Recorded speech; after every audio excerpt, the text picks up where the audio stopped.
if you do all of those things, I think you can be whoever the fuck you want to be in like 18 months. Hey guys, welcome back to Be the Standard. I know it's been a little bit, but we are back. I've been busy. Mike's been busy. Unfortunately, Mike couldn't be here, but I'm here now in Nashville. The next 3 episodes, we got a pretty good lineup. We're starting today with Chris Cathers. Chris Cathers is the founder of Brothers Keepers Veterans Foundation, a nonprofit to help veterans with mental health, as well as a former Green Beret, former CIA officer. You've done a million things, man. Lived a lot of life. Yeah, man. We're just going to get right into it. I just want to start, I start very simple with, where you from and go from there. Where you from? What was originally, your background and childhood, all that stuff? Yeah, easy, man. I grew up in southeast Pennsylvania, about 45 minutes north of Philly, in a small suburb, so it wasn't in the actual city. That's why I rep the 215, man. I just kind of remember my roots. That's where I was born, raised, and where I'll be buried, man. That's where I had like 13 generations in the same town growing up. So yeah, that's kind of where I grew up, and raised by my father. He was actually in the military. He volunteered in 1960 to 64 as an MP.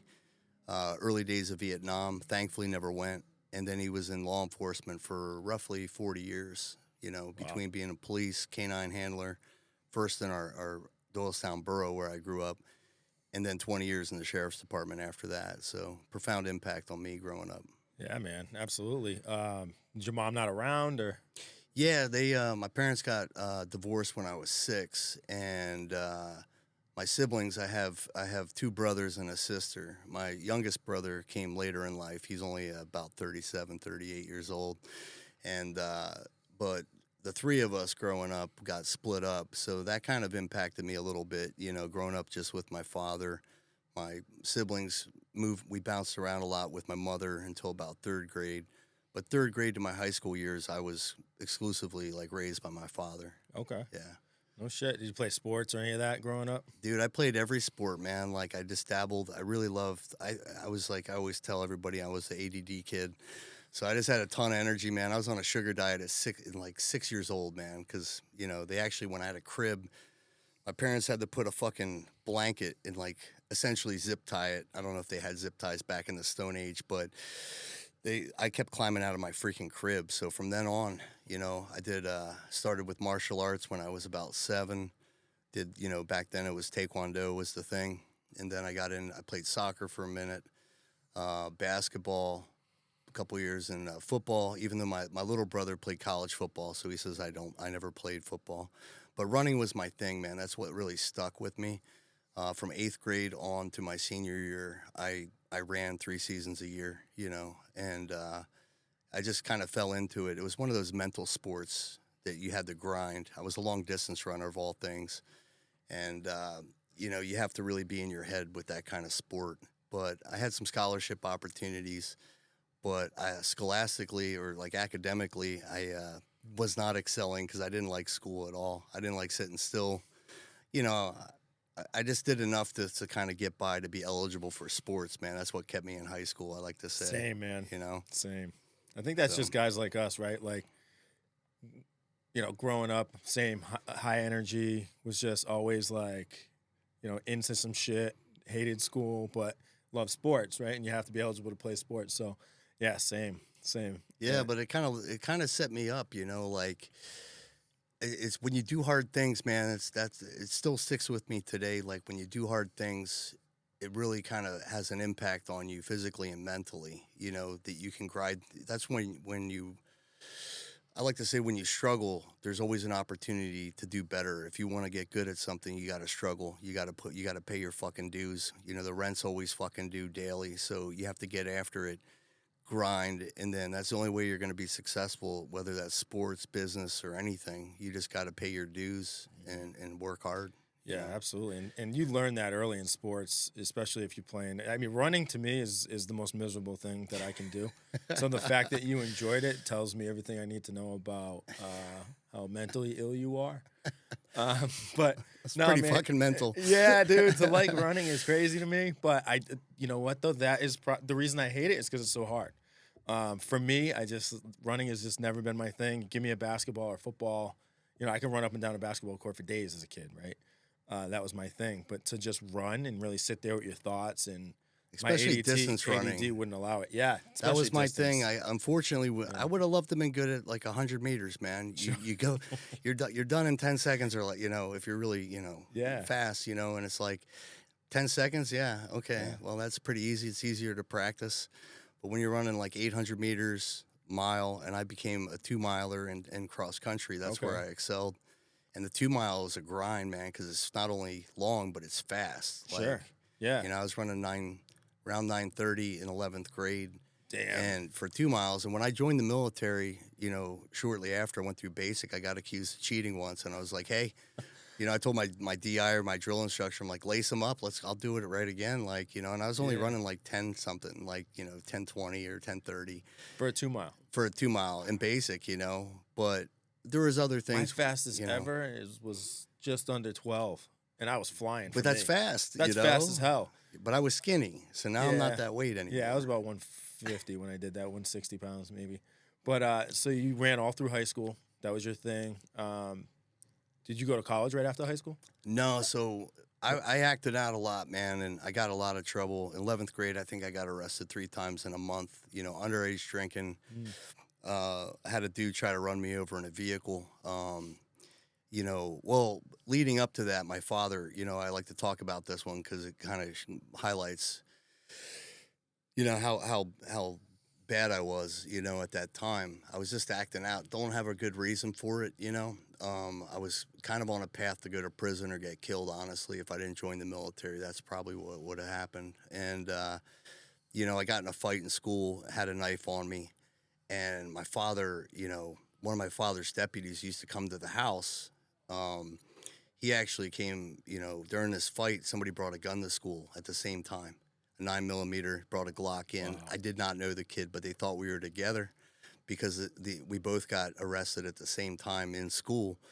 And so the deputy, who used to be a deputy for my father, who was now like a police officer, he's like, hey, man, I got to call your father. I was like, no, just take me in right now, man. I'll go to jail, man. Like, don't call him. Like, he's going to find out, right? And so my father came into school and gave me the worst look, man. He was like, what now? And, you know, just before this, I got arrested for underage drinking. I crashed my car into somebody for giving me the finger for, you know, something stupid. I was out of control. Sure. And so he handcuffed me, put him in the cruiser, took me down to the holding cell. And I had to go to court, made the front page of the paper. And right after that, I was getting locked down. Somebody tried to come to my house and have me drive, one of my friends. And that's a long story, but I ended up getting a fight with him because I'm like, look, man, I'm in deep shit. I can't go anywhere. You out of your mind? I'm suspended for 10 days, should have been expelled, and waiting to go to court. And he tried to run me over, hit my dad's police car in the driveway, totaled it, hit our house, did donuts. And he was drunk and ended up breaking both of his legs. He was in ICU for a bit. They didn't think he was going to live. And my dad came home to that while I was suspended from school. So the reason I tell that story is I was on a path. My dad gave me 3 options. You know, He said, look, man, you can join the military like I did. You can go to college, but I'm not paying for it. You're not being productive. You haven't demonstrated you have the discipline to. I'm not going to waste my money, or you can go get a job. And I was like, well, I don't have, getting a job, I don't have a lot of options, with a high school diploma at that time. So I ended up 2 weeks later just going down to MEPS. I signed up for 6 years. Yep. And, I like to say I got screwed by a recruiter story because there was no internet back then, man. I didn't know a lot about it, didn't have a lot of people to talk to. Yeah. And I said, yeah, man, I want to be an airborne ranger. They're like, absolutely, son. And they put airborne qualified on my paperwork, so that's all I looked at. Yeah. But when I graduated basic, I actually went into a non-combat MOS. Oh, and really? Furthest thing from special operations ever. Okay. And I quickly, I excelled in the military, and by the time I was an E4, back then you had to be an E4 to go to selection. Yep. I was in Germany. I was in Korea a year before that, and I had to wait my time, and I couldn't wait. And went from Germany in '95 to the Special Forces assessment and selection course at Fort Bragg, and I made it through largely just because of my grit and determination. But I didn't know much about. I just felt like I was at a complete disadvantage because everybody that I went through had more experience. They were older. Mm-hmm. They came from Ranger Battalion, or they just had backgrounds like infantry guys. Sure. And here I am, like a '68 X-ray, and everyone's like, What "What's is that?" Exactly. That's I was working on Apache gunships, like Okay. armament. I was loading them up in the field, Yeah. and it didn't give me a lot of experience in as it pertains to combat MOS. So I had to learn on the fly, man. That was the hardest thing for me, was feeling like I was behind everybody. Sure. So small unit tactics, land navigation. It was exceptionally hard. That's not all as stuff you physically. do every day in an infantry battalion, right? Like those are the skill sets just to be a regular infantry guy. So I can imagine, you're not really working on those in your other job, and then you got to go to selection where you really have to perfect those things or really hone those skills in just to make it through. Yeah. So yeah, man, that's, I didn't go through selection, but I think about, like, because I wanted to, I almost did. And I think about, the advantage I probably would have had over other guys from other MOSs, now that you've said it, just being an infantry guy. So yeah, no, man, that speaks to, your grit, because those are skill sets that you still work on in a regular infantry. I latched unit. on to good mentors, though, man. Like, Sure. when you're under that kind of stressful environment, you're kind of just thinking, hey, man, I want to get through myself, right? But there were some older dudes, man, that took me under their wing, and they would try to give me pointers, for small unit tactics, like Sure. conducting ambushes and raids, and kind of get me through on that side. So I really appreciated those dudes because they were such studs physically. They actually had the time to kind of help a younger guy out, Sure. know. So that was pretty cool to see, and that's how, everything was about the team, and that stays with me to this day, being surrounded by strong dudes, Yeah, absolutely. So you joined in a non-combat MOS. A couple years later, you're at E4. You go to selection. You make it through. You're a Green Beret. What was that like? Dude, it was a huge, at the time, it was one of the biggest accomplishments. I did it largely because, one, I really wanted to test myself, like I always wanted to do hard things, and kind of differentiate myself and see what I was made of, It was kind of like a self-test. And doing that at the time was one of the harder things that you could have done in the military. So, yeah, the thing is, once I got through, I had to go to airborne school en route to, the Q course, and then you got to go through all that training, phase 1, 2, and 3, and then language school for 6 months, and all the different, training. And then when you're done your Green Beret for the first time, it was like, man, that's freaking a really cool accomplishment, man. Yeah. I felt really, really happy to be able to earn that, the beret. But then when I get to my team, you start all over. I'm the fucking new guy again, I hear that And from it's every like, Green Beret that I'm friends with that I talk to. They're like, yeah, I work my ass off. I get through selection. I'm feeling like I'm on top of the world. Then you get to your team and you're like, I'm the new guy again. I'm back down here. But it makes sense, right? It's like anything you do in life or in, like you said earlier, you got to pay your dues. Yeah, And, rents due, man, and then you got to latch on to some people that can help you learn and grow. And so I did a couple deployments. I was up for my third reenlistment at the time. I spent most of my time deploying to North Africa at the time, and we were doing counter poaching operations in Chad. We spent some time in Central African Republic, Nigeria. And we were on the border with Libya, and it was kind of a crazy time, man. So like, even though the op tempo wasn't what it became post 9/11, it was like you get to do some really cool cool things, but I ultimately really wanted to make a difference and kick doors and get into that. And when I was up for my third reenlistment, and my first ambush was when I was in group, and I really hadn't talked about that until recently, because it was kind of a weird situation that just happened. You know, we got lit up with an AK. I was driving an unarmored vehicle. It wasn't a tactical vehicle. Where was this again? This was in Chad. Chad. Okay. And so you're kind of in the Sahara Desert. It's hot as hell, man. It was the hottest place at that time I've ever been. What year was that? It's probably 98. Okay. You know, in the late 90s. Sure. And, you know, I think it was my second deployment is when that happened. And when we got stitched up, you know, everything happened quick. We weren't doing anything. We were actually in civilian clothes just with 9mm, which was really bad in hindsight. Damn, right? Dude. No ARs. And that seems wild to me. It was nuts. And when it was early morning or very late at night when it happened, and I just heard gunfire erupt. You know, I was like, holy shit, man. And the rounds went above my leg, below my leg. They shot the front tire out. And I had a fanny pack, which I always get made fun of. You know, I carried an SF, a fucking fanny pack in the late 90s. Yeah, that happened. Dude, those are coming back. Yeah. I got one. Shout out Joe Rogan, right? Yeah, man. Yeah. But the good thing is, you know, when you're driving, it was accessible, right? Yeah. If you're holstered, you've got your seatbelt that, you know, unless you're doing like, they had no appendix carry back there or anything. But I just shot where the muzzle flash was, and I got lucky, man. And I'd love to say I'm like that guy, you know. I was like, yeah, fucking perfect shot. Yeah. But I just got lucky, man, and I dumped half a mag and hit the dude pretty much center mass. The gunfire stopped, but we ended up rolling. Damn. And then we got surrounded by these dudes. They were coming down the road. My captain got ejected. I didn't see him in the front passenger seat. And it was like a Toyota ambulance, basically. So bench seats in the back, if you can envision that. Yeah. And then a driver and passenger. And we ended up getting stuck in this drainage just facing the sky. And we had mud walls for about a quarter mile that were like 10 feet high with glass on them. And, you know, I changed my mag instinctually, got out the passenger window, and I'm up on the hood.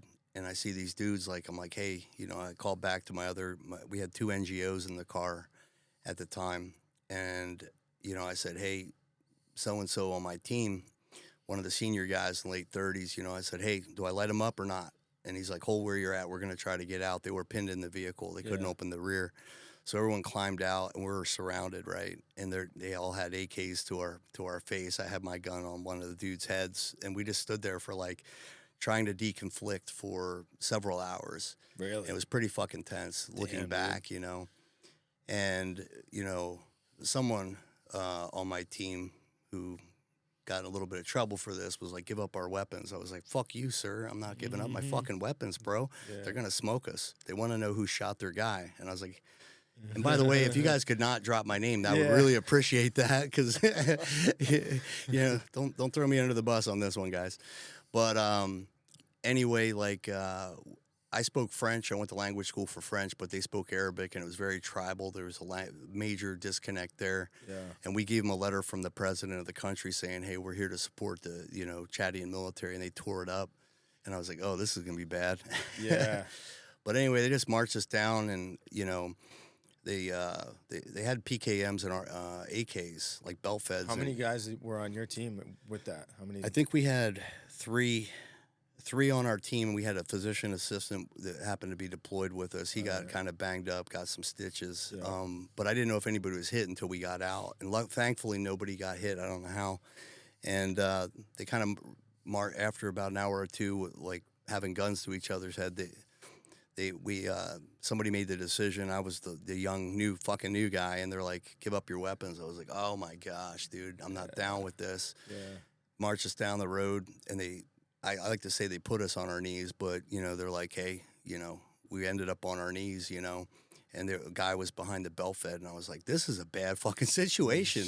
And my dumbass, I told one of my senior guys who I trusted, I was like, yo, I got a Spydico. He's like, shut the fuck up. Like, what are you going to do?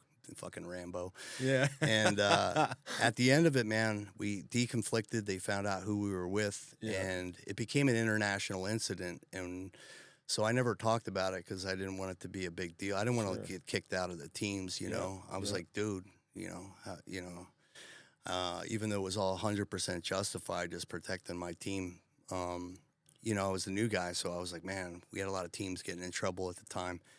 And that's when I kind of transitioned out, not because of that incident, but there wasn't a lot of things like that going on at the time. It kind of made me want to stay in because I liked the action aspect of things. But I was up for my third re-enlistment, had a heart-to-heart with my team sergeant. I said, look, man, I'm considering getting out because I'm going to be well over 10. Yeah. And I don't want to be trapped, feel like I'm forced to be in. Yeah. Or I could go to selection, but I'm so new. I'm not ready for that, to go to the unit or something to try out. I don't feel like I have the experience. And decided to get out. And I went to physician's assistant school back in Philly. And while I was in school, I had several classes left, maybe a handful to graduate, and 9/11 occurred. I was going to go take a biology test. I remember that day like it was yesterday, man. That was going to be my next question, man. Where were you? Yeah, I was getting my hair cut. I had hair back then. I'm follically challenged. So I decided to start shaving that Bald dome. is sexy. It is, man. It's a sign of high testosterone, I like to say, But I was going in to get it. I heard the first impact. I was in my car getting out. It was like, 8:46 or so in the morning, and the first World Trade Center, I was listening to Howard Stern back then, and he was witnessing it. And I was like, oh, dude, this doesn't sound right. And when I was in the chair getting my hair cut, I was going to school to take a biology test of all things. The second, aircraft flew in not too long after that. And that's when I knew. I was like, this is not an accident, man. And it changed the trajectory of my life forever, that day. And I desperately wanted to go back into teams. I was like, I called my team sergeant up maybe that day or the next day. I said, I want to get back in. And he was like, look, first Gulf War was over in 100 days, Panama, Grenada. By the time you get back in, it's going to be over. And he probably doesn't appreciate me saying this because we're still good friends. And but that was what it was like at the time. Yeah. So I ended up. I don't think anybody foresaw a 20-year engagement, right? Even when I was operating, I didn't see that coming. Yeah. Not for that long. No. Or I would have continued to do it. I have a little bit of regret, but that's when I got a call from my buddy who was working for the agency. And he's like, hey, man, they're recruiting for, they're looking for, at that time, contractors to go in and into Iraq. And he was in Afghanistan back then. And I said, hell yeah, man, what do I got to do? And I started going through the vetting process, SF-86, and all the things to qualify, and the vetting process, which took a while. But I ended up going in with the first 10 dudes with GRS. And I think, I could be wrong for all those trolls out there. I think it was the first time since Vietnam they really used civilians, like the Phoenix program back in Vietnam era. And some were staff, some were not, like myself. And we rolled in there in the summer of 2003 into, Baghdad International Airport. And it was like the Wild West, man. It was like... Was that like right during the initial invasion? Yeah, it was right after it was wrapping up, and